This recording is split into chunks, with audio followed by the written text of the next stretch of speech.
In January of 1906, a car shaped like an upside-down canoe rolled onto a beach in east-central Florida and went 127 miles an hour.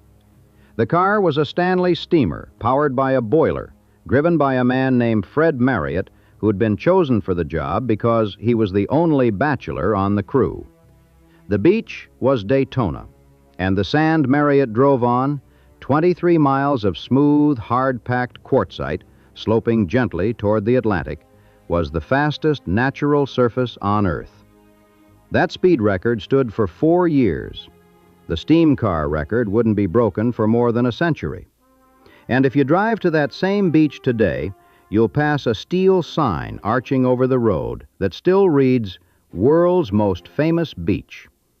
Beneath it, the road leads past boarded-up storefronts, vacant lots where amusement rides used to stand, and a boardwalk that a TripAdvisor reviewer recently described as not even close to its glory days.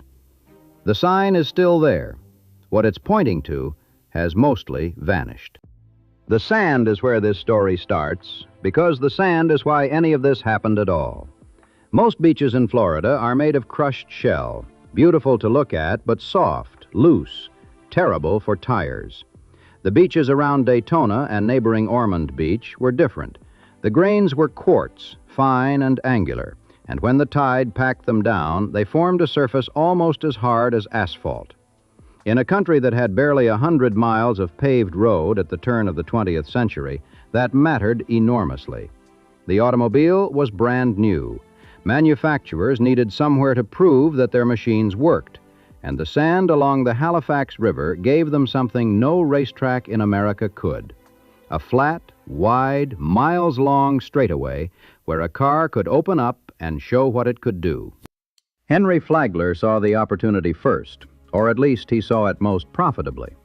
Flagler, the Standard Oil partner who was busy turning Florida's East Coast into a chain of resort destinations, linked by his Florida East Coast Railway, had built the Ormond Hotel just north of Daytona in the 1880s. By 1903, he'd added a garage on the hotel grounds. Locals called it Gasoline Alley, specifically to lure automobile enthusiasts south for the winter. The pitch worked. On March 26, 1903, Ransom Olds in his car, called the Pirate, lined up against Alexander Winton in his Bullet for the first organized speed trial on the beach. Winton barely won, averaging about 48 miles an hour. It doesn't sound like much, but the crowd that watched it realized something the rest of the country hadn't figured out yet. The automobile wasn't just transportation, it was spectacle.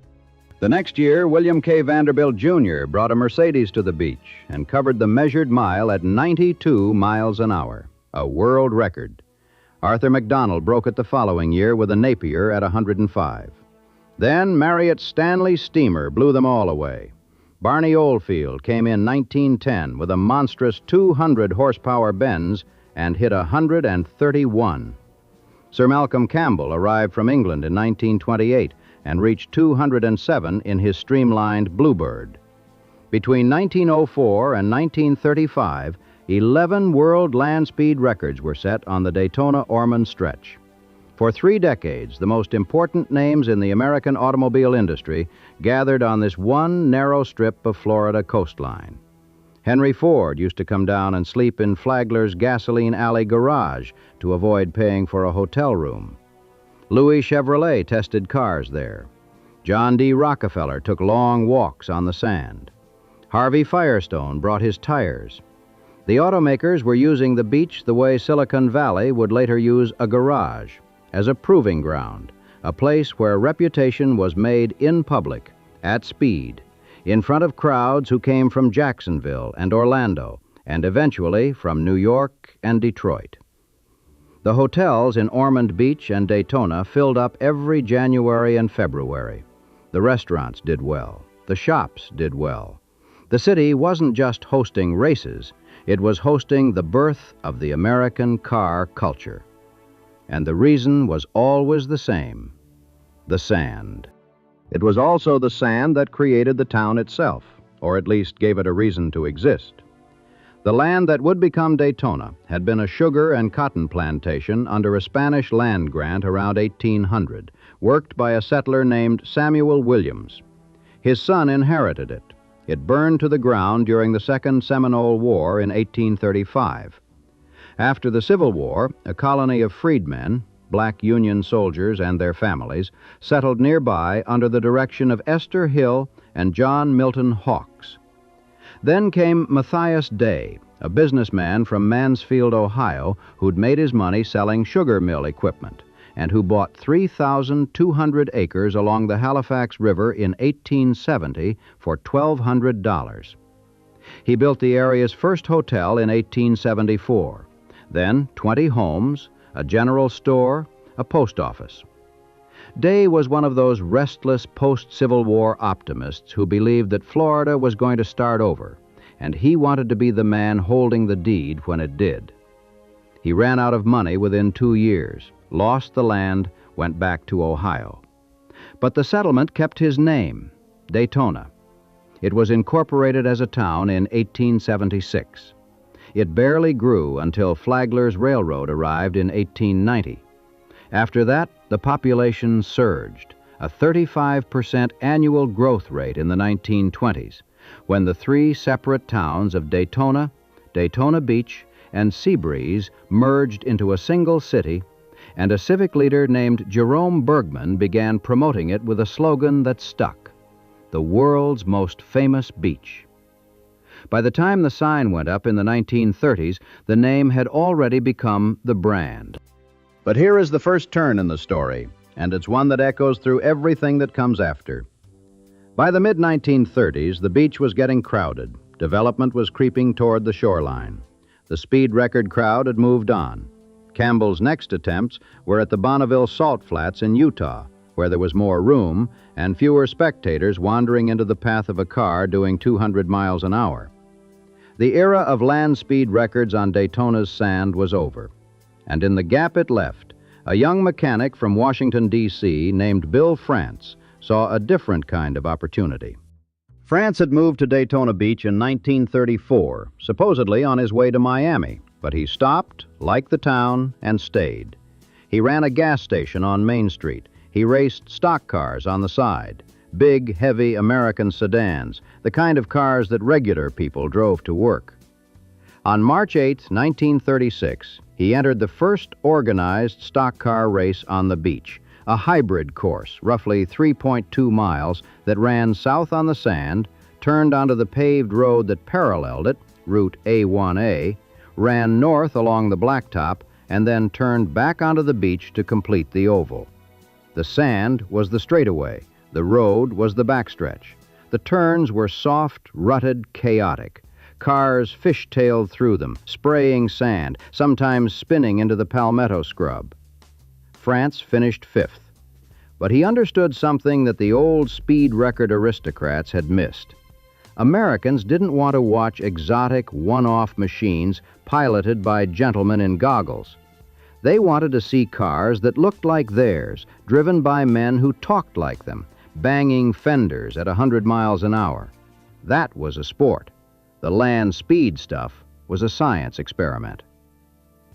On December 14, 1947, France gathered a group of drivers, promoters, and racing officials at the rooftop bar of the Streamline Hotel, a mint green Art Deco building on A1A that had opened in 1940 and doubled as the city's first bomb shelter, and proposed creating a national sanctioning body for stock car racing. The talks lasted 3 days. When they ended on February 21, 1948, NASCAR was born. The Streamline Hotel still stands on South Atlantic Avenue. 47 rooms, 4 stories, recently renovated for $6 million after years of such severe decline that a local police chief once called it a den of iniquity. During the renovation, workers found a sealed tunnel entrance in the basement that had once led directly under A1A to the beach, the passage that race drivers and local elites supposedly used to reach the hotel without being seen. The tunnel was filled in years ago when the road was widened, But the building remains, sitting there with its plaque about the birth of NASCAR, looking out toward a beachfront that would be unrecognizable to the men who gathered on its roof in 1947. France knew the beach and road course couldn't last. Development was closing in. Spectators kept sneaking through the dunes to watch for free. He started planning a permanent speedway in 1953 and signed a contract with the city and Volusia County in 1954 to build a 2.5-mile tri-oval with 31-degree banked turns, a design so steep that construction crews had to connect their paving equipment to bulldozers anchored at the top of the banking to keep the machines from rolling down the incline. The technique was later patented. The cost was $3 million, and France didn't have it.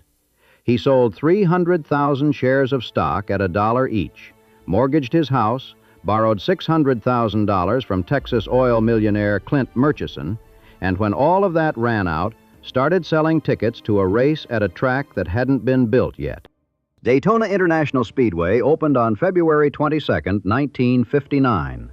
42,000 spectators watched 59 cars take the green flag for the inaugural Daytona 500.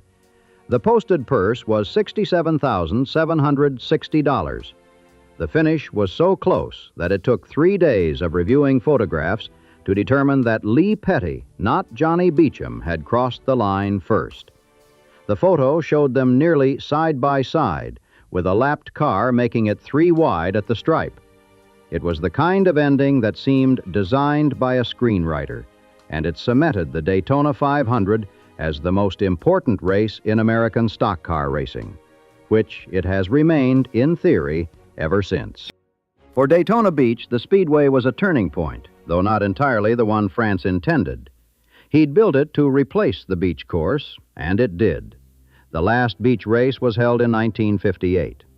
But in moving racing off the sand and into a permanent facility on the west side of town, France also separated the sport from the beach, from the very thing that had made Daytona synonymous with speed in the first place. The Speedway brought enormous economic activity. A 2022 Florida State University study estimated its annual impact at $806 million and more than 11,000 jobs. But the money went to the Speedway zone, to hotels along International Speedway Boulevard, to the sprawl of gas stations and chain restaurants that radiated outward from the track. The beachfront, the original attraction, the reason anyone had heard of Daytona at all, began its slow drift toward irrelevance. Not immediately, and not all at once. The beachside had layers of life that took decades to erode.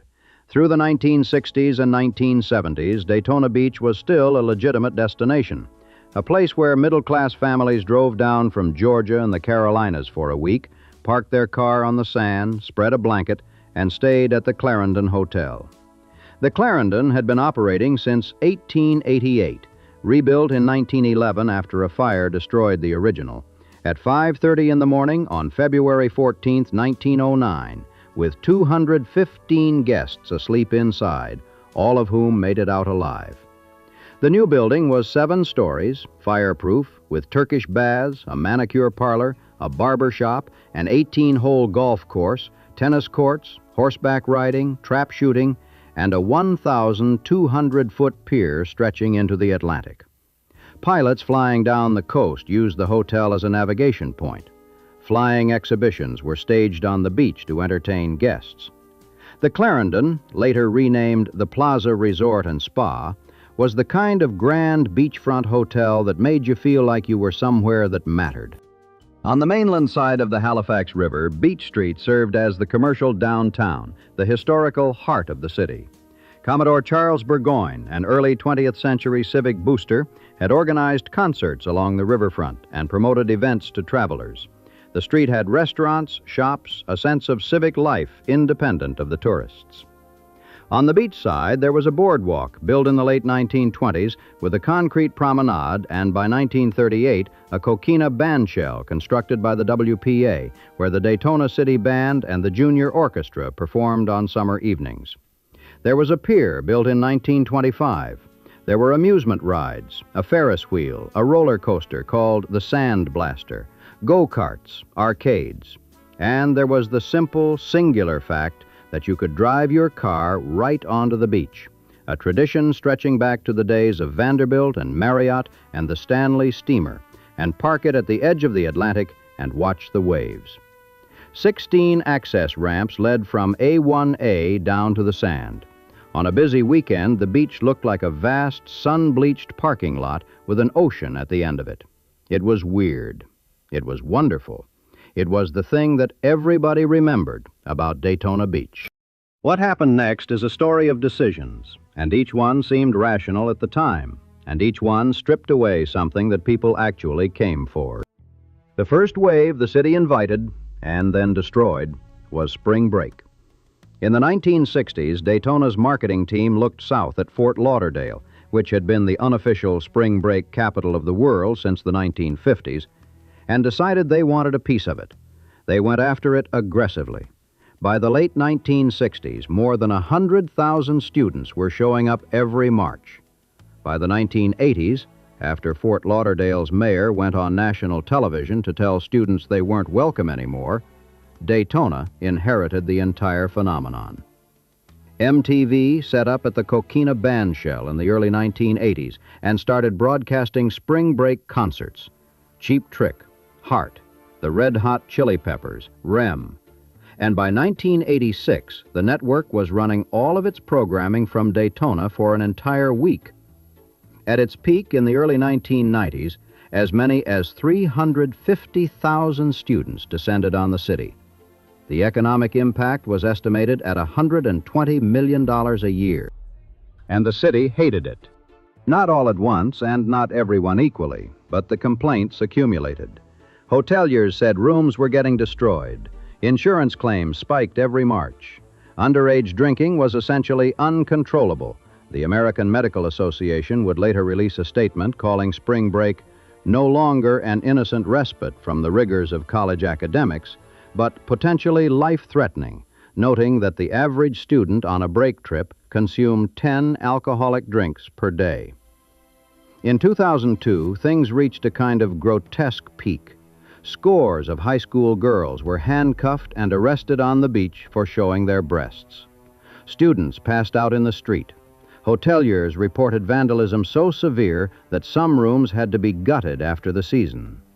The property damage, the overtime for police, the lawsuits, the image of a city overtaken by 250,000 drunk teenagers, local officials decided that the revenue, which studies pegged at about $196 million, wasn't worth the cost.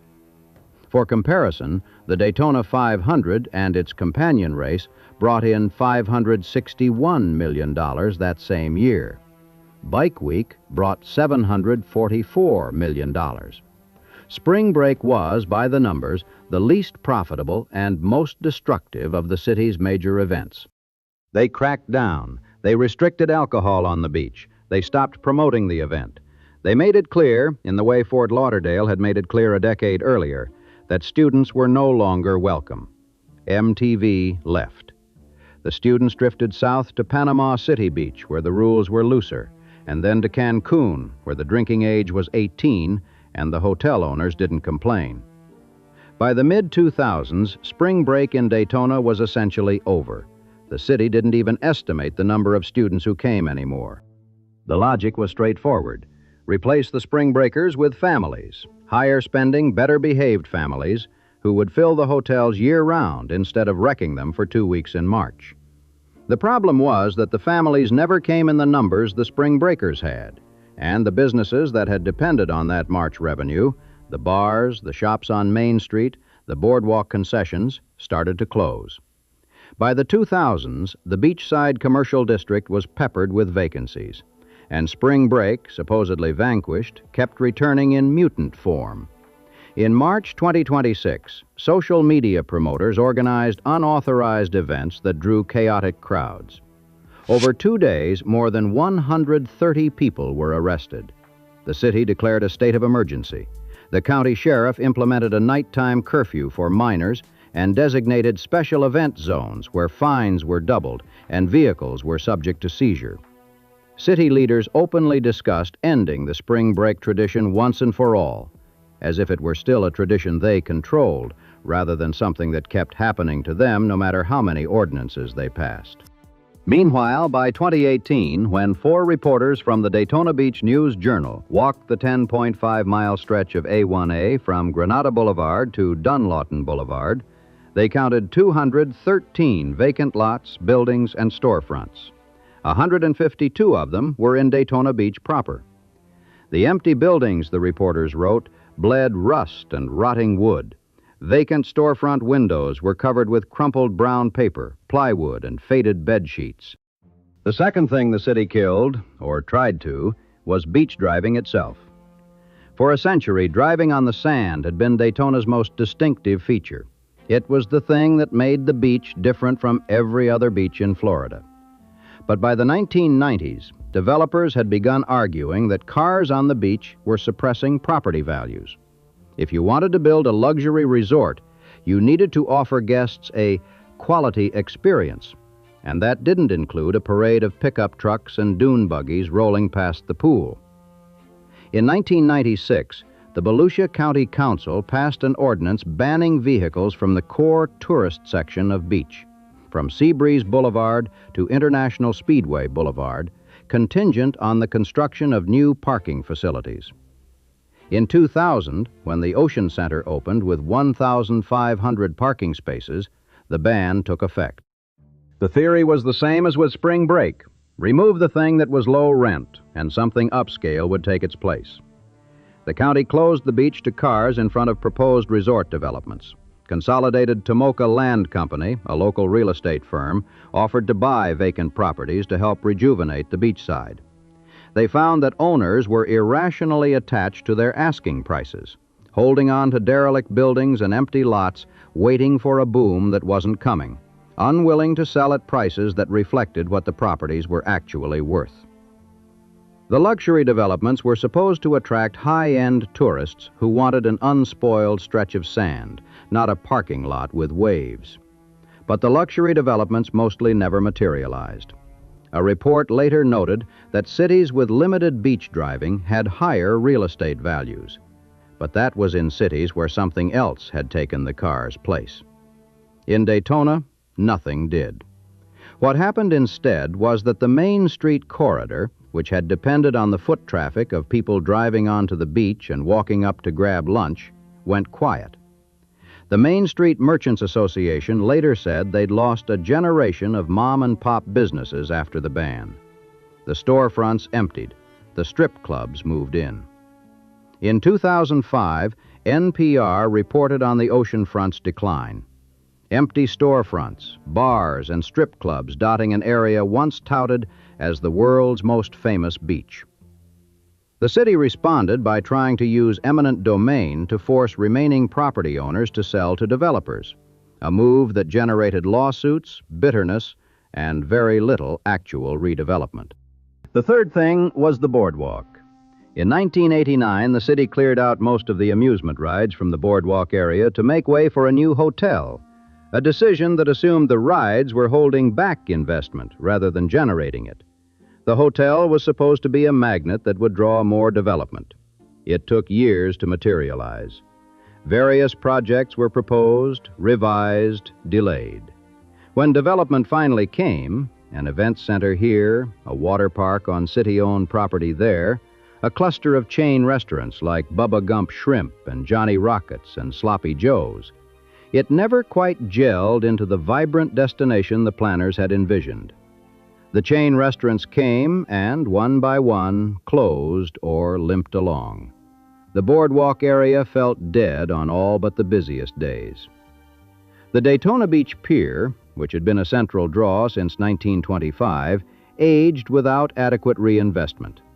As recently as 2025, the last remaining ride operators on the boardwalk were facing insurance costs that had doubled, owed nearly $30,000 in back taxes, and were rumored to be on the verge of shutting down for good, so the lot could be sold for yet another hotel development.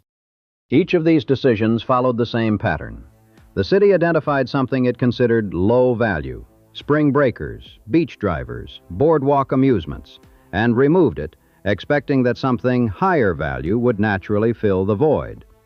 What filled the void was nothing, or worse, vacancy, decay, and a reputation that compounded with each passing year. And that reputation was getting worse. Between 2015 and 2019, Daytona Beach recorded 1,229 violent crimes per 100,000 residents, the highest rate in the state of Florida. The overall violent crime rate hovered around 928 per 100,000, roughly 3 times the Florida average and one of the highest in the country. The murder rate was 17 per 100,000, nearly 3 times the national average. TripAdvisor reviews of the boardwalk and pier described open drug use, aggressive panhandling, and a pervasive sense that the area wasn't safe after dark. Homelessness became visible in ways that deterred tourists. The poverty rate reached 20%, with a median household income of around $50,000, about a third less than the national median. The irony was that the Speedway, the institution that was supposed to anchor the whole city, was fighting a version of the same decline.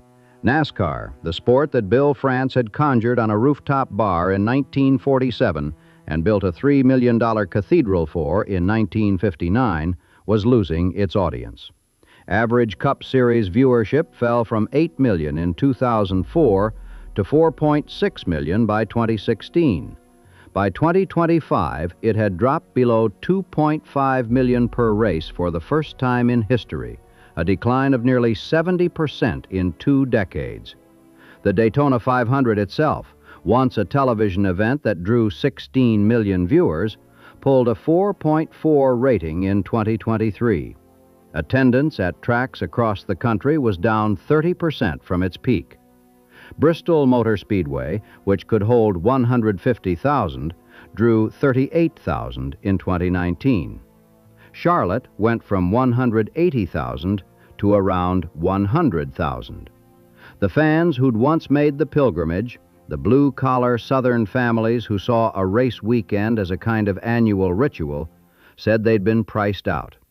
A family of 4 could easily spend $4,000 on a race weekend at Daytona when you factored in tickets, parking, hotels, food, and concessions that had risen several 100% from their old levels. International Speedway Corporation had responded to the attendance decline the way companies always do, by going upscale. They poured $400 million into the Daytona Rising renovation completed in 2016. New grandstands, 101,000 wider seats, 60 luxury suites, 40 escalators, 17 elevators, 3 concourse levels stretching nearly a mile along the front stretch. The architects had to account for the curvature of the earth. The project used 31 million pounds of steel. It was, by any measure, a world-class motorsports facility, perhaps the finest ever built. But it was a world-class facility for a sport that fewer and fewer Americans were watching. The original grandstands at the 1959 Daytona 500 held 42,000 people and were full. The new ones hold 101,500, and on race days, the photographs sometimes show sections of empty seats in a stadium that cost 10 times what the original track did to build. Meanwhile, Bike Week endured, the one event the city never managed to kill, possibly because the money was too large to argue with. The annual motorcycle rally began in 1937 when about 15,000 fans watched a daredevil named Ed Iron Man Kretz ride his number 38 Indian motorcycle to victory in the first Daytona 200, then headed to Main Street to celebrate. Within 4 years, the partying had gotten rough enough that city firemen had to be called to dampen the crowds with cold water, and the National Guard was summoned. By the 21st century, it had grown into a 10-day event, drawing roughly 500,000 riders and generating an estimated $600 million a year in combined impact with its October companion, Biketoberfest. It was, by a wide margin, the most reliable economic engine the city had. But Bike Week had its own complicated history. Through the 1970s and 1980s, it earned a reputation for violence, nudity, and outlaw motorcycle clubs that made city leaders deeply uncomfortable. A task force was formed. Law enforcement cracked down. The event was gradually domesticated into something more family-friendly, or at least corporate-friendly. Today, establishments along Main Street post signs forbidding gang colors. The bikers who come are more likely to be dentists on heritage softails than one-percenters on stripped-down choppers. The wildness that once made Bike Week feel dangerous, and therefore exciting, has been sanded down, much like everything else the city has touched. And here the pattern becomes almost too perfect. Daytona Beach has spent the last 40 years systematically eliminating everything that people associated with the place. The land speed records left for Utah. Beach racing moved to the Speedway. Spring break was chased to Panama City. The cars were banned from the core beach. The boardwalk rides were torn out for hotels that weren't built. Bike Week was tamed into a trade show with leather vests. Each time, the city believed it was trading up, swapping something rowdy and uncontrollable for something polished and profitable. Each time, what it actually did was subtract one more reason for anyone to make the trip. What was left? A beach. A perfectly nice beach, 23 miles of it, where you can still drive a car on certain sections if you pay the fee. But a beach in Florida is not a differentiator. Florida has 1,350 miles of coastline. It has Clearwater and Siesta Key and Marco Island and St. Augustine and 100 other beaches with softer sand, prettier water, better restaurants, and lower crime rates. Daytona's beach was never the draw because it was beautiful. It was the draw because things happened on it, because you could race a car on it, or drive your family sedan right down to the water's edge, or watch 100,000 college students lose their minds in March. Take away everything that happens on a beach, and you're left with a commodity: sand and salt water. It's the one thing Florida has too much of. The Clarendon, now the Plaza Resort and Spa, still operates on North Atlantic Avenue 130-some years after the original hotel was built and more than a century after it was rebuilt as that 7-story fireproof landmark. The lobby has been restored to something resembling its old grandeur, with columns and Art Deco touches. It's a nice hotel. But the blocks around it tell a different story. The Streamline Hotel is renovated and open, trading on its NASCAR history, but the street it sits on is not the street it sat on in 1947. A few blocks in either direction, and you're back to the vacancy, the brown paper in the windows, the sense that you've arrived somewhere that peaked a long time ago and hasn't figured out what comes next. In 2024, the Volusia County Council considered a proposal to reopen the core tourist beach to vehicle traffic, the same stretch that had been closed in 2000 to encourage upscale development. County Council Chair Jeff Brower had been hearing from the Main Street Merchants Association, the business owners who'd watched their corridor empty out over 24 years. Brower argued that removing cars from the beach had killed the foot traffic that kept the shops alive. The proposal failed, 4 votes to 2. The logic that had driven the original ban, cars are low class, removing them will attract investment, was apparently still persuasive, even though the investment hadn't come and the merchants were still struggling. Some numbers are worth holding in the mind at the same time. The Daytona International Speedway's Daytona Rising renovation cost $400 million. The state of Florida kicked in $60 million over 30 years in sales tax rebates on the promise that the Speedway would create jobs. The median household income in the city surrounding all that investment is about $50,000, a third less than the national median. 1 in 5 residents lives in poverty. Nearly 1 in 5 relies on food assistance. The crime rate is among the highest in Florida. There are 213 vacant properties along the main beachfront corridor. The Speedway is the most expensive motorsports facility ever built. The city it sits in was named one of the worst places to live in America by a study that examined 600 cities with populations over 50,000. There's a version of this story where someone says that Daytona Beach is coming back. There are always people saying that about places like this. There are renderings, there are proposals. A streetscape project for Main Street, talk of extending the boardwalk, new hotels that may or may not get built.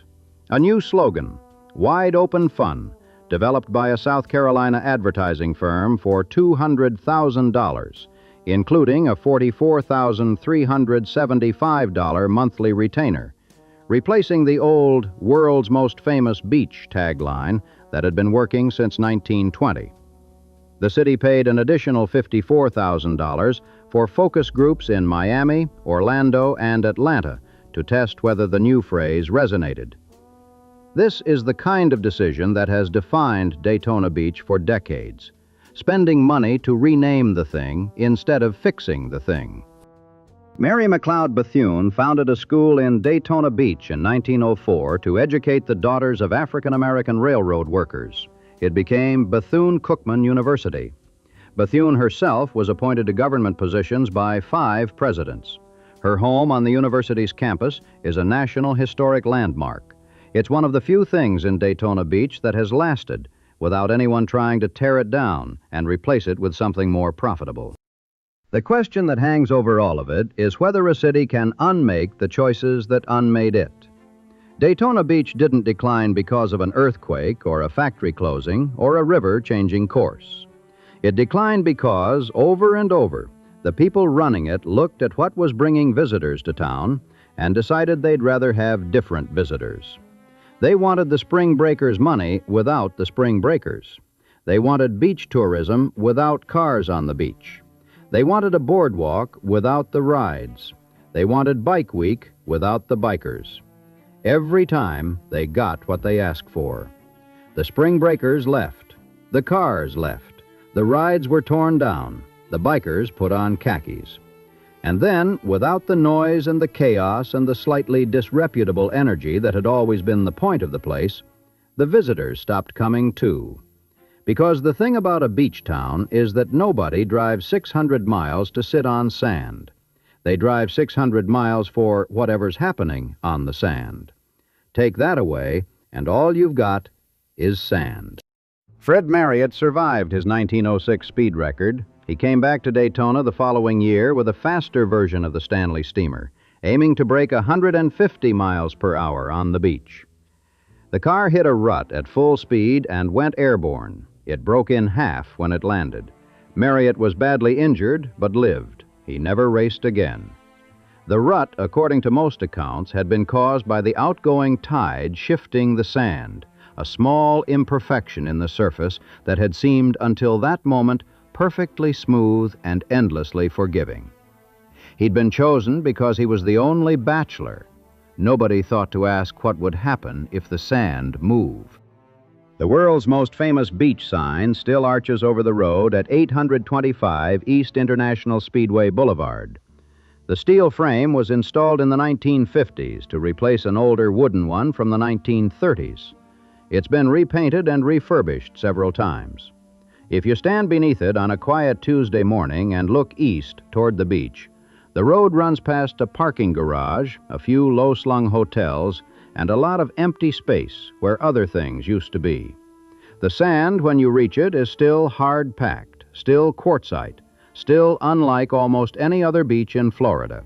You could, in theory, still drive a car 127 miles an hour on it. Nobody does.